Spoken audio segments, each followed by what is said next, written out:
Baik, selamat pagi buat kawan-kawan semua. Selamat pagi juga buat kawan-kawan jurnalis. Selamat pagi juga buat seluruh rakyat Papua yang sedang menyaksikan siaran langsung petisi rakyat Papua. Hari ini kami yang ada di sini perwakilan dari 113 organisasi yang terkonsolidasi dalam petisi rakyat Papua, juga 718.179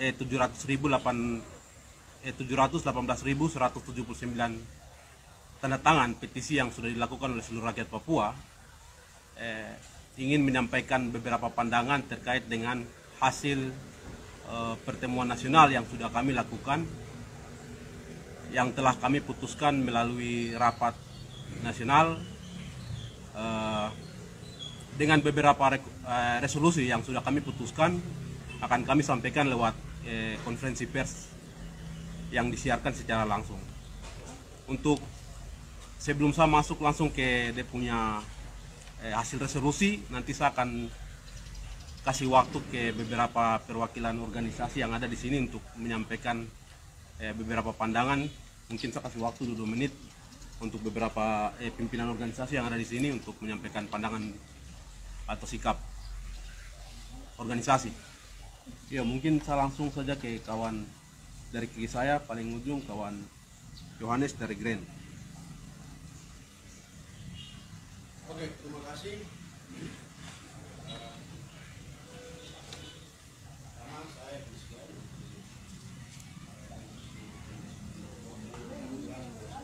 Memandang paket ekonomi jilid 1 maupun jilid 2 yang sudah dipaksakan oleh MPRI di Sekolah Papua dan paket kebijakan politik Indonesia terhadap Polres Papua sebagai alat untuk tetap mengimprovisasi rakyat Papua dan juga tanah Papua, dan juga terus melanjutkan praktek eksploitasi yang hari ini secara terang-terangan sangat membuat negara terlibat aktif dalam memberikan izin-izin atau konsesi investasi terhadap perusahaan-perusahaan milik kapitalis di tanah Papua. Yang hari ini dampaknya jelas kita lihat bagaimana perampasan lahan sangat masif, penghancuran ekonomi, sumber-sumber kehidupan oleh rakyat yang dimiliki oleh rakyat Papua. Ini dilakukan penghancurannya secara masif, dan aktor utama di balik ini adalah kolonial Indonesia, tapi juga kapitalisme global yang hari ini sedang dicokol di tanah Papua. Oleh sebab itu, kami dari Komunitas Green Papua sangat jelas bahwa kami menolak paket kebijakan politik yang dikeluarkan oleh kolonialisme Indonesia atas tanah Papua di bawah perintah duanya imperialisme yang hari ini sedang dicokol. Kami secara tegas dari Komunitas Green Papua menolak apapun tawaran kebijakan politik yang akan menghancurkan ekologi di tanah Papua dan juga mengancam manusia tanah Papua, manusia yang ada di atas tanah Papua, dan kepentingan yang terus menindas hak politik daripada rakyat Papua untuk bebas menentukan kebudayaannya, pengelolaan sumber daya alamnya, pengelolaan ekonominya, pengelolaan demokrasi dan lain-lain yang hari ini secara nyata menjajah, diindas, dan juga terus mengeksploitasi tenaga kerja manusia Papua tapi juga anak Papua. Sikap kami tegas, kami akan terus menolak petisi kami melalui petisi rakyat Papua. Kami akan terus menolak politik kolonial maupun kapitalisme yang hari ini sedang berlaku. Terima kasih.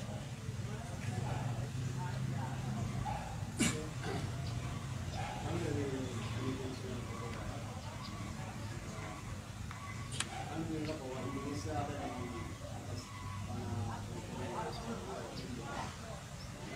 segala bentuk kebijakan kebudayaan Indonesia itu ya tetap dijaga. Jadi termasuk khusus kami sudah sejak awal sudah tolak. Sehingga hubungan dengan ideologi Papua Merdeka itu sendiri silakan kepada rakyat Papua. Sedangkan ini para rakyat berpolitik keseluruhannya sendiri. Ya.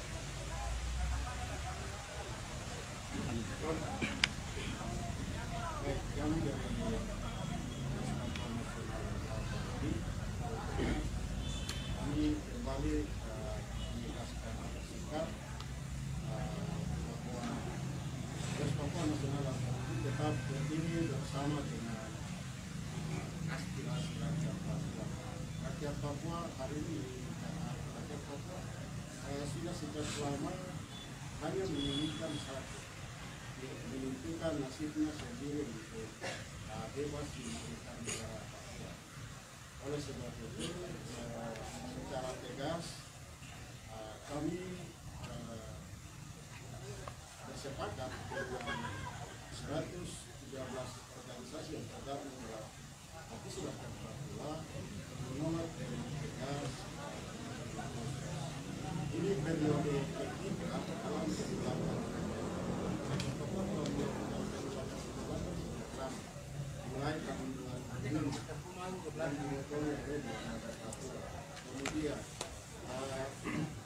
tahun 2010 yang menghasilkan resolusi bersama dengan MRP atau Masyarakat hasilnya dibawa ke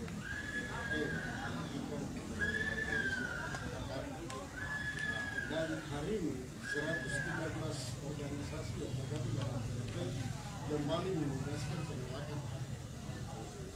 Jakarta rupanya seperti tadi rekan-rekan saya sudah sampaikan bahwa pemilih khusus merupakan resolusi versi Indonesia yang dipakai tetap melegalkan penjajahannya atas Papua. Semua ini karena bagaimana supaya menguasai negara dalam rakyat Papua tidak pernah diinginkan, tetapi ketika Papua tetap diinginkan oleh pemerintah. Hal ini terbukti rakyat Papua hari ini mengungsi di wilayah-wilayah mereka, meninggalkan wilayah-wilayah mereka seperti juga di Banjaya, di Maibrat. Rakyat Papua meninggalkan kampung halaman mereka. Pemerintah Indonesia tidak pernah meninggalkan yang hanya meninggalkan.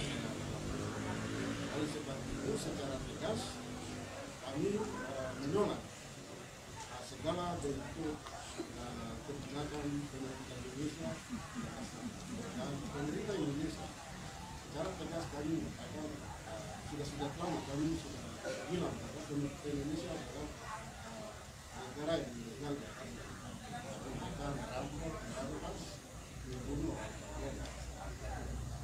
Tuhan telah membagikan wilayah serta musuh-musuhnya bagi bangsa. Itu adalah tanah yang diberikan wilayah dan musuh Indonesia tidak boleh Indonesia.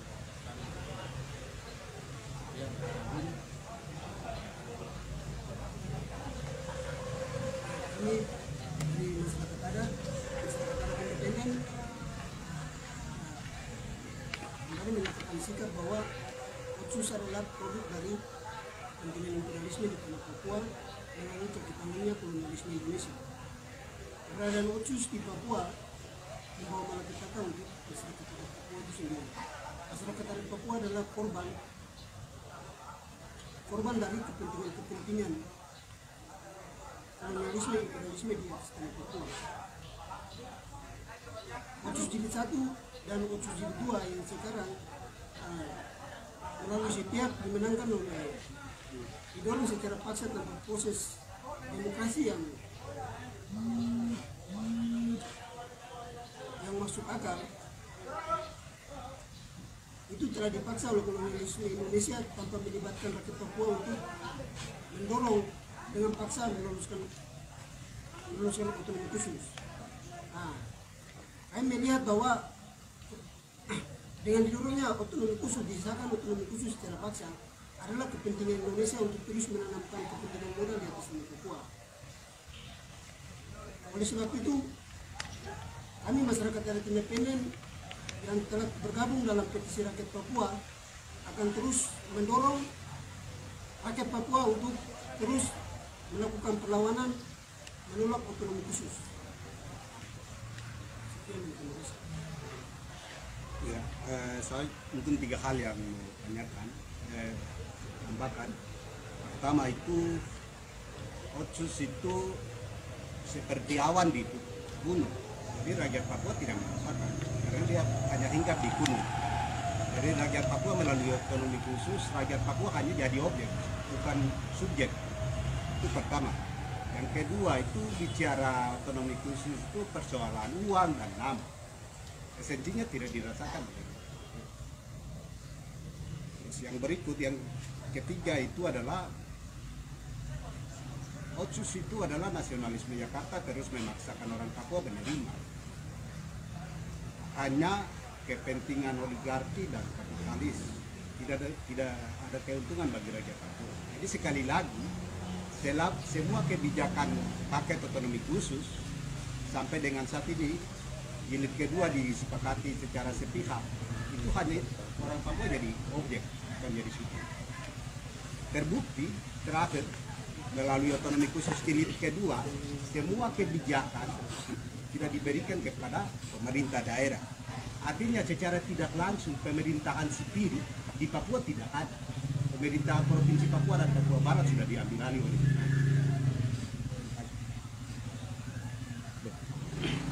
Ya, baik. Perkenalkan, saya Gino dari Aliansi Mahasiswa Papua. Mungkin saya mewakili AMP ingin menyampaikan beberapa hal sikap organisasi terkait dengan dinamika otonomi khusus jilid 1 dan juga keberlanjutan Otsus jilid 2. Yang pertama, secara organisasi kami melihat bahwa Otsus jilid 1 maupun Otsus jilid 2 merupakan paket kebijakan kolonial Indonesia yang diterapkan di atas tanah Papua. Nah, melalui paket kebijakan kolonial Indonesia di atas tanah Papua ini, jika kita tarik lagi kembali ke sejarah, dalam masuknya kolonial Indonesia ke Papua, itu dibarengi dengan kepentingan kapitalisme. Masuknya kolonialisme Indonesia di Papua itu dibarengi atau diboncengi dengan kepentingan kapitalisme yang kemudian melakukan eksploitasi besar-besaran. Dan kerja-kerja itu kemudian disukseskan melalui aparatur negara yang represif atau TNI Polri. Nah, oleh sebab itu secara organisasi kami menyatakan sikap untuk menuntut kepada pemerintah Indonesia Jakarta hari ini agar segera mencabut kebijakan Undang-Undang Otonomi Khusus Jilid 2 yang disahkan secara sepihak oleh Jakarta dan juga elit-elit politik yang melegitimasi suara rakyat Papua, yang juga memberikan kebebasan sepenuhnya kepada rakyat Papua untuk menentukan nasib masa depannya sendiri. Apakah dia ingin hidup merdeka ataukah dia ingin hidup bersama dengan Indonesia. Jadi dengan tegas kami nyatakan sikap juga bahwa kami bersama-sama dengan 113 organisasi yang ada dalam petisi rakyat Papua akan terus mendorong program-program yang telah kami sepakati di Bakar Batu 2 ini sampai selesai. Demikian. Ya, terima kasih. Kami dari Asosiasi Pedagang Asli Papua kami memandang bahwa Otsus jilid pertama maupun Otsus jilid 2, kalau Otsus jilid pertama itu negara dalam hal ini kolonial Indonesia dia hanya pegang ekor atau dia hanya pegang elit. Nah, yang sekarang yang negara paksakan dilanjutkannya Otsus jilid 2 itu justru ruang-ruang rakyat ini semakin tersempit.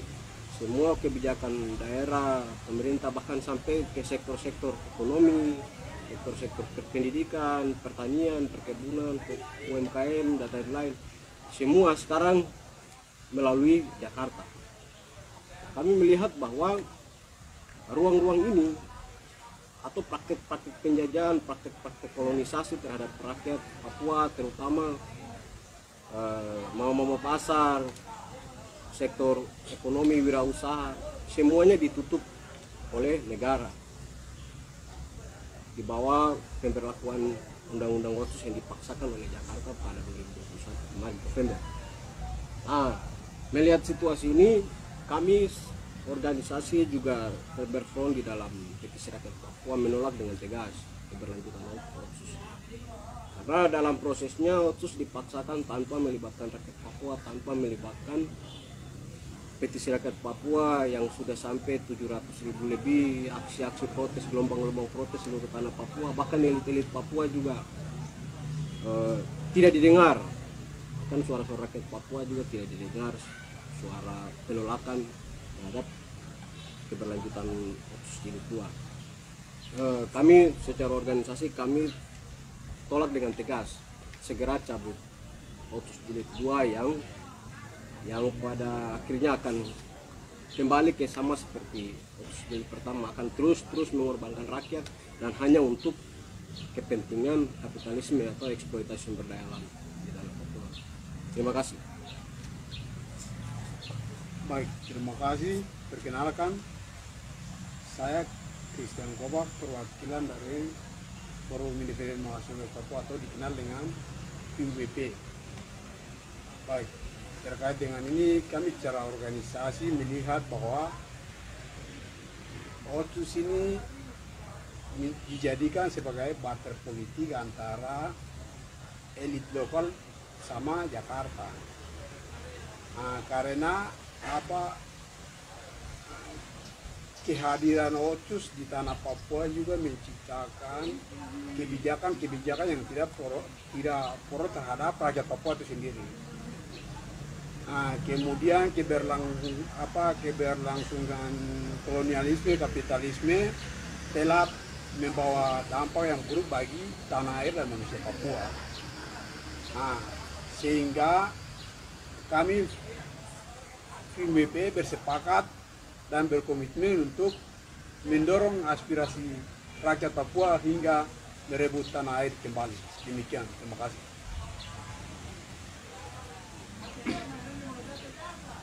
Baik, terima kasih. Nama saya Filipus Robaha dari Solidaritas Nasional Mahasiswa dan Pemuda Papua. Kami Zona Mapo juga terlibat di dalam petisi rakyat Papua atau otsus jilid 2. Ini di tahun yang baru, tahun 2022, kami masih tetap konsisten bersama-sama dengan PRP untuk melakukan penolakan terhadap otsus jilid 2. Kenapa kami merasa bahwa otsus itu harus ditolak? Ya, secara hukum tapi juga secara politik tadi sudah disinggung oleh beberapa teman-teman perwakilan dari organisasi yang juga ada di dalam PRP. Kami Zona Mapo sendiri tolak pertama, ya menurut hemat kami secara logika atau filosofi orang ini makanan basi otsus ini otsus makanan basi yang terus diolah kembali untuk dikasih makan ke orang Papua. Ini makanan basi. Maka kami merasa bahwa orang Papua kalau tidak mau mati lewat otonomi khusus yang dikasih, maka orang Papua harus melakukan pengorganisiran diri bersama-sama dengan petisi rakyat Papua untuk melakukan penolakan atas otonomi khusus jilid 2 yang dipaksakan. Kalau otsus itu dikasih dengan niat yang baik oleh pemerintah Jakarta, maka pemerintah Jakarta tidak bisa memaksakan. Pemerintah Jakarta harusnya melakukan konsultasi yang luas kepada rakyat Papua terkait dengan otsus. Tapi faktanya itu tidak terjadi. Artinya bahwa ini perlu dicurigai. Kenapa dipaksakan? Tapi juga di pemerintah Jakarta ini juga aneh, sangat aneh menurut saya. Kalau ada sesuatu yang bertentangan dengan ideologi Pancasila atau ada yang coba-coba menentang Pancasila, itu dia akan dikriminalisasi, bahkan akan diburu habis-habisan. Kalau ada yang lawan Pancasila dalam Republik Indonesia. Dan otsus ini sebenarnya sangat-sangat tidak Pancasilais, tapi kok kenapa dipaksakan di Papua? Nah, demokrasi Pancasila itu kan kerakyatan yang dipimpin oleh hikmat dan jadi artinya harus ada suara terbanyak. Harusnya aspirasi itu dia naik dari rakyat, dari orang banyak baru harus disahkan. Tapi Otsus ini tidak. Ini kepentingan segelintir orang elit Jakarta, tapi juga orang Papua perut besar, mata uang, mata perempuan. Orang ini yang sahkan barang ini, sahkan Otsus ini. Jadi ini tidak sangat-sangat tidak Pancasilais, sehingga kami dari Zona Mapa bukan cuma menghimbau kepada orang Papua untuk tolak Otsus yang adalah makanan basi, tapi juga kami menghimbau kepada seluruh rakyat Indonesia, tapi juga orang-orang Indonesia, para elit Indonesia yang membela Pancasila, itu harusnya tolak Otsus, karena Otsus ini tidak Pancasilais. Ini sesuatu yang dipaksakan. Bukan hasil rakyat, bukan hasil suara banyak, suara terbanyak.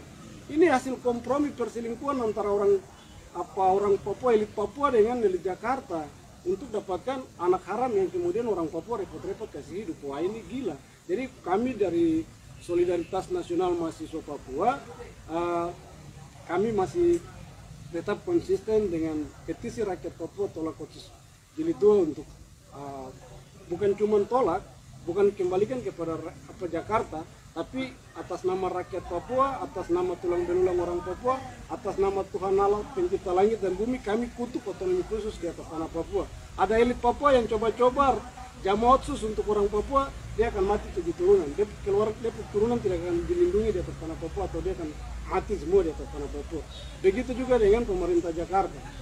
Selama Otsus masih ada di Papua, Jakarta akan terus kena kutuk, akan pernah masuk Piala Dunia. Terima kasih.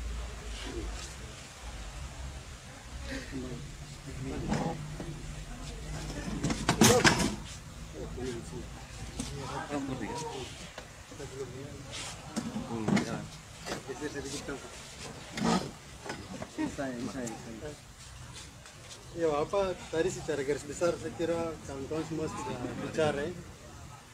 Ya, nama Samuel Omsiwar dari Gerakan Mahasiswa Pemuda Rakyat Papua atau Gempar Papua. Saya kira dalam implementasi Otsus Jilid 1 itu sudah jelas sesuai pasal 77 kan aspirasi dari rakyat Papua, terus dilanjutkan ke MRP, nanti tugas gubernur untuk berhadapan dengan pemerintah pusat atau Jakarta untuk mau lanjutkan atau rubah ini undang-undang Otsus. Tapi dalam prakteknya undang-undang Otsus Jilid 2 yang disahkan tanggal 15 Mei lalu itu tidak sesuai dengan mekanisme yang disahkan oleh Jakarta dan elit orang Papua sendiri. Dalam proses perjalanannya sebelum Otsus itu ada, kita tahu bahwa di Papua ini ada 9 kabupaten kota yang hidup makmur, hidup bahagia, meskipun waktu itu di bawah tekanan militer juga, tapi orang Papua baik-baik saja. Tapi setelah Otsus disahkan sampai tahun 2022, di awal tahun ini kita tahu di Papua itu sudah ada 42 kabupaten kota dengan 2 provinsi. Benar bahwa Papua dibangun begitu. Tapi di saat bersamaan kami mau sampaikan bahwa ada lebih dari 9.000 perusahaan yang sudah masuk ke tanah Papua. Dan di saat bersamaan juga dari 42 juta hektar lahan Papua, itu sudah 29 juta hektar itu dirampas atas nama pembangunan, investasi, percepatan pembangunan, yang toh di tahun 2021 sejak Januari saja sampai bulan November, itu ada lebih dari 17.000 orang Papua yang mengungsi di hutan-hutan. Mulai dari Duga, Intan Jaya, Maibrat, Yaukimo, Pegunungan Bintang, dan wilayah lainnya yang dikategorikan pembangunan. Jadi kami mau tegaskan lagi, kalau Otsus ini berlanjut, silakan masyarakat Papua, tapi juga elit-elit Papua, dalam kategori elit Papua saja, untuk pertarungan Otsus saja dalam 3 tahun terakhir ini 12 pejabat mati untuk pertarungan Otsus di masa-masa akhir. Pertanyaan kita, 20 tahun lagi masa Otsus, apakah orang Papua dengan dia punya manusia, tanah dan segala isinya ini bisa bertahan? Sehingga ini menjadi komitmen kami, teman-teman organisasi yang bergabung dalam PRP, akan terus bersama-sama untuk kawal aspirasi ini bahwa Otsus benar-benar gagal tidak membangun orang Papua dan segala bentuknya. Jadi kami tegas Otsus harus dicabut demi menyelamatkan manusia Papua. Jadi kami menghimbau juga buat semua orang Papua, semua elit Jakarta, elit Papua untuk sama-sama. Kita tidak punya masa depan dengan Indonesia, itu jelas. Tadi saya bilang 29 juta hektar dari 42 juta itu sudah habis. Ada 17.000 pengungsi yang mengungsi sampai sekarang nasibnya tidak jelas. Ada 90 orang yang mati dari bulan September sampai November. Ini baik sipil yang mayoritas, tapi juga ada TNI, ada juga dari TPNPB. Jadi kalau kita mau paksakan ini atas nama pembangunan, sudah jelas ada korban-korban di depan.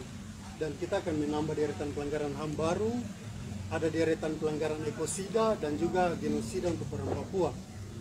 Jadi secara organisasi kami tegaskan lagi, Otsus harus dilawan oleh orang Papua demi menyelamatkan orang Papua itu sendiri. Dan kami menyuruhkan buat seluruh pihak-pihak yang justru terlibat dalam menginvestasikan dong punya dana-dana untuk justru membantu Indonesia membunuh orang Papua. Ini sudah saatnya untuk orang-orang semua lihat dan bantu menyelamatkan orang Papua. Dan stop bunuh orang Papua atas nama pembangunan. Itu dari kami. Terima kasih. Baik, terima kasih. Saya di sini sebagai juru bicara Petisi Rakyat Papua, juru bicara nasional, mungkin ingin menegaskan kembali lagi beberapa poin yang sudah kawan-kawan tegaskan, tapi saya ingin mempertegas bahwa bicara soal Otsus itu tidak cukup kita bicara soal sisi pembangunan, sisi tidak ada kekurangannya biaya atau lain-lain. Jadi Otsus harus dilihat sebagai resolusi konflik. Ada persoalan antara Jakarta dengan rakyat Papua. Itu yang harus dilihat. Dia tidak bisa, Jakarta tidak bisa mereduksi persoalan Otsus dengan persoalan yang kecil-kecil, soal pembangunan dan lain, tidak bisa. Jadi Otsus ini harus dilihat sebagai resolusi konflik dari akar persoalan yang ada di Papua, mulai dari sejarah 61 sampai 2021 hingga tahun ini, hingga 2021. Juga pelanggaran HAM yang masih menumpuk hingga saat ini. Jadi Jakarta bicara soal Otsus itu tidak harus bicara soal beberapa pasal yang mengubah, harus lihat secara menyeluruh. Karena Otsus ada itu hasil dari persoalan antara Jakarta dan Papua. Itu yang ingin saya pertegaskan di sini, sehingga mungkin saya akan langsung masuk bacakan hasil resolusi yang sudah kami rumuskan di sini.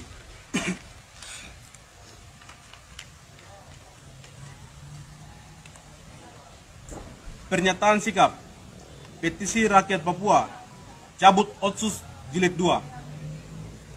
Otonomi khusus Otsus Papua telah dipaksa disetujui oleh Jakarta pada November 2021 tanpa mendengar dan mempertimbangkan suara dan tuntutan rakyat Papua di bawah 113 organisasi yang berfront dalam Petisi Rakyat Papua (PRP) yang menolak dengan tegas keberlanjutan Otsus Papua. Suara-suara rakyat Papua di dalam PRP dilakukan di seluruh Papua, Indonesia, bahkan sampai di internasional. Gelombang rakyat melakukan aksi demonstrasi terus meningkat dari 2019 hingga 2021. Berujung pada aktivis di seluruh kota-kota di Papua ditangkap, dipenjarakan, bahkan dibunuh oleh negara melalui TNI Polri. Seluruh rakyat Papua melalui tabulasi petisi tolak Otsus di seluruh tanah Papua yang dikerjakan PRP yang diumumkan hingga mencapai 11.179 suara rakyat memilih tolak Otsus pun tidak didengar oleh negara. Gelombang protes juga berujung pada penangkapan Victor Yemo, juru bicara internasional PRP, dan banyak aktivis di Indonesia dan Papua. Kami melihat dan memahami bahwa kepentingan negara paksakan Otsus untuk berlanjut tidak terlepas dari negara telah memaksakan Omnibus Law menjadi undang-undang dan beberapa undang-undang yang direvisi oleh negara. Kepentingan ini tak lain adalah kepentingan kapitalisme, kolonialisme, dan militerisme di Papua. Pengiriman TNI Polri, dan BIN terus berlangsung hingga hari ini. Eksploitasi sumber daya alam seperti Blok Wabu, pertanian di Kerom, Yaukimo, perkebunan sawit di Merauke, Nabire, Sorong, dan lain-lain semakin besar dan meningkat. Omnibus Law, Undang-Undang Otsus, dan semua undang-undang yang dipaksakan diberlakukan adalah untuk kepentingan investasi pengusaha-pengusaha besar internasional dan nasional dan dibackingi oleh kekuatan TNI Polri dan BIN dengan jumlah yang sangat besar. Melihat dan memahami situasi ini, maka kami 113 organisasi yang berfront dalam petisi rakyat Papua, PRP, menyatakan sikap. 1. PRP dalam manifestasi sikap politik rakyat West Papua yang menolak keberadaan dan keberlanjutan Otsus di West Papua. 2. PRP akan mengawal sikap rakyat Papua untuk memperjuangkan hak penentuan nasib sendiri secara damai dan demokratis. 3. PRP menolak Otsus dan bersepakat untuk melanjutkan penggalangan petisi rakyat Papua, PRP, untuk tahapan ketiga. 4. PRP menolak segala bentuk kompromi dan representasi politik di luar dari sikap rakyat West Papua. 5. PRP berkomitmen untuk mendorong persatuan demokratik dan perjuangan pembebasan nasional West Papua.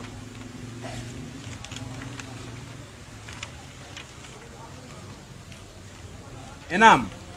PRP mendesak pembebasan Victor Yemo, juru bicara internasional, seluruh tahanan politik West Papua tanpa syarat. Demikian pernyataan sikap ini kami buat atas perhatian dan solidaritas solidaritas kita untuk terus menolak Otsus. Kami ucapkan terima kasih. Port Numbai, 5 Januari 2021. Juru bicara nasional, Jeffrey Wenda.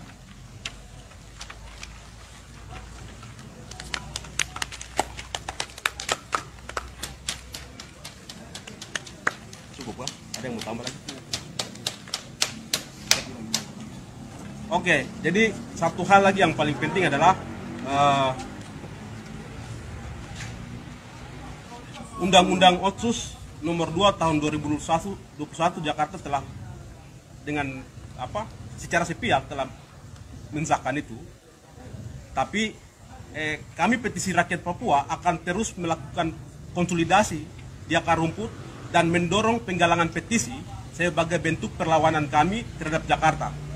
Juga mengkonsolidasikan semua organisasi gerakan yang belum tergabung dalam PRP, juga solidaritas internasional untuk sama-sama dengan petisi rakyat Papua menolak Otsus Jilid 2 di Papua.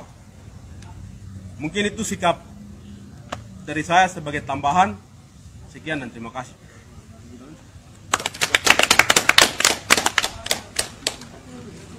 Papua Merdeka! Papua Merdeka! Papua Merdeka! Otsus! Tolak! Otsus!